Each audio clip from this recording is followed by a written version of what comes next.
So guys आज के studio में मैं कंपेयर करने वाला हूँ OnePlus Nord 5 को iQOO Neo 10 के साथ। तो चलिए जानते हैं कि आपको इन दोनों फ़ोन में से कौन सा फ़ोन खरीदना चाहिए। तो चलिए बिना देर के वीडियो शुरू करते हैं। तो शुरुआत करते हैं हम दोनों फ़ोन के डिस्प्ले से। तो OnePlus में हमें 6.8 इंच की 1.5 के LTPS AMOLED डिस्प्ले देखने को मिलेगी और साथ ही में 144Hz के रिफ्रेश रेट का सपोर्ट है। और ये जो डिस्प्ले उसमें आपको 1400 निट्स की हाई ब्राइटनेस मोड का सपोर्ट है और साथ ही में HDR10+ और 10 बिट का सपोर्ट है। जबकि iQOO की बात करते हैं इस फोन में आपको 6.7 इंच की 1.5 के फ्लैट AMOLED डिस्प्ले देखने को मिलेगी और साथ ही में 144Hz के रिफ्रेश रेट का सपोर्ट है। और ये जो डिस्प्ले उसमें आपको 2000 निट्स की हाई ब्राइटनेस मोड का सपोर्ट है और साथ ही में HDR10+ और 10 बिट का सपोर्ट है। तो अगर डिस्प्ले की बात करते तो जो iQOO का फ़ोन है उसमें आपको ज़्यादा ब्राइट और कलरफुल डिस्प्ले देखने को मिलने वाली है। नेक्स्ट अगर परफॉर्मेंस की बात करें तो OnePlus में हमें स्नैपड्रैगन 8S Gen 3 प्रोसेसर देखने को मिलेगा और साथ ही में हमें LPDDR5 की रैम और UFS 3.1 स्टोरेज सपोर्ट देखने को मिल जाएगा। और ये जो फ़ोन है उसमें आपको 1.5 मिलियन तक Antutu स्कोर देखने को मिलेगा। और साथ ही में अगर गेमिंग की बात करते इस फोन में आपको BGMI 90 FPS पर और COD मोबाइल 144 FPS पर खेल पाएंगे। जबकि iQOO की बात करते इस फोन में आपको स्नैपड्रैगन 8S Gen 4 प्रोसेसर देखने को मिलेगा और साथ ही में LPDDR5 की रैम और UFS 3.1 स्टोरेज सपोर्ट देखने को मिल जाएगा, जो कि 128 GB मेमोरी वेरिएंट के साथ आएगा। लेकिन जो 256 GB मेमोरी वेरिएंट है उसमें आपको UFS 4.1 स्टोरेज सपोर्ट देखने को मिलने वाला है। जबकि Antutu की बात करते इस फोन में आपको 2 मिलियन तक Antutu स्कोर देखने को मिलेगा। अगर गेमिंग की बात करते इस फोन में आपको COD 120 FPS पर और BGMI 120 FPS पर खेल पाएंगे।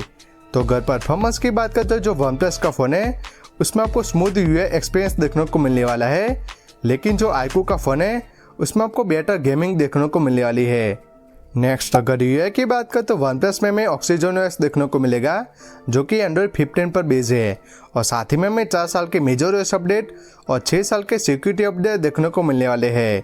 अगर फीचर्स की बात करते इस फोन में आपको प्लस की देखने को मिलेगी, जिसमें कि हमें call assistant, circle to search, AI eraser, AI unblur, AI recompose और AI डिटेल बूस्ट जैसे AI फीचर्स देखने को मिलेंगे।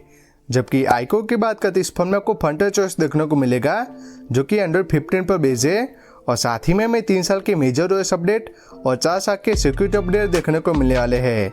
अगर फीचर्स की बात करते इस फोन में आपको smart cutout, circle to search, magic eraser, magic canvas और AI कॉल ट्रांसलेशन जैसे AI फीचर्स देखने को मिलने वाले हैं। तो अगर UI की बात करते जो OnePlus का फ़ोन है उसमें आपको ज़्यादा स्मूथ UI फील होती है और साथ ही में ये जो फ़ोन है उसमें आपको ज़्यादा फीचर्स देखने को मिलने वाले हैं। बाकी UI के मामले में जो दोनों ही फ़ोन है वो अपनी पर्सनल चॉइस हो जाती है। नेक्स्ट अगर नेटवर्क की बात करें तो OnePlus में Wi-Fi 6, Bluetooth 5.4, multiple 5G band और NFC का सपोर्ट है।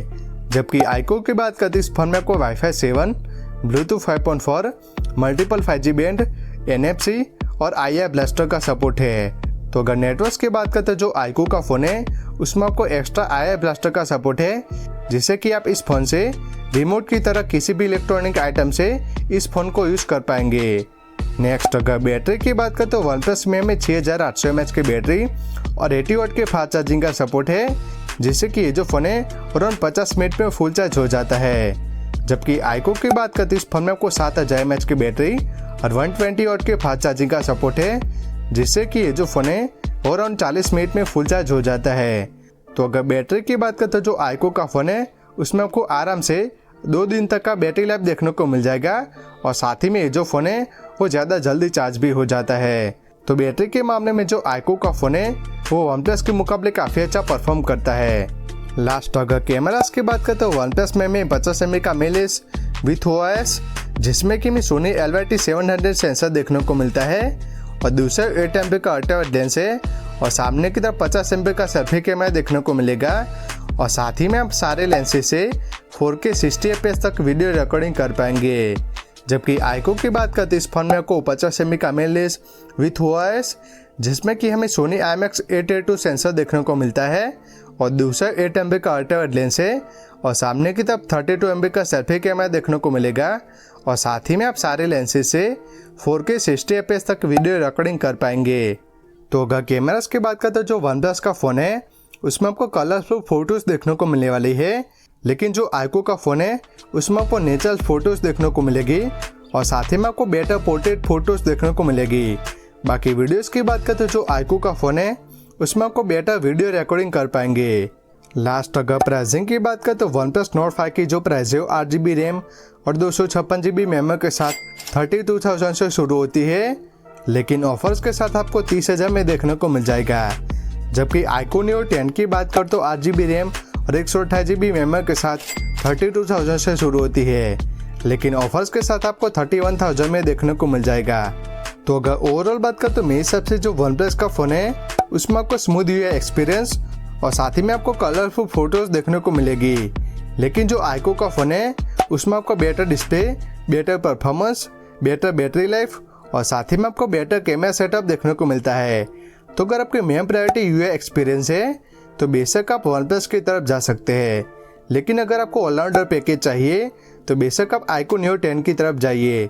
तो मेरे हिसाब से आपको इन दोनों फ़ोन में से आईक्यू न्यू 10 की तरफ जाना चाहिए। तो कैसे लगे वीडियो कमेंट्स करके ज़रूर बताएं। Thank you.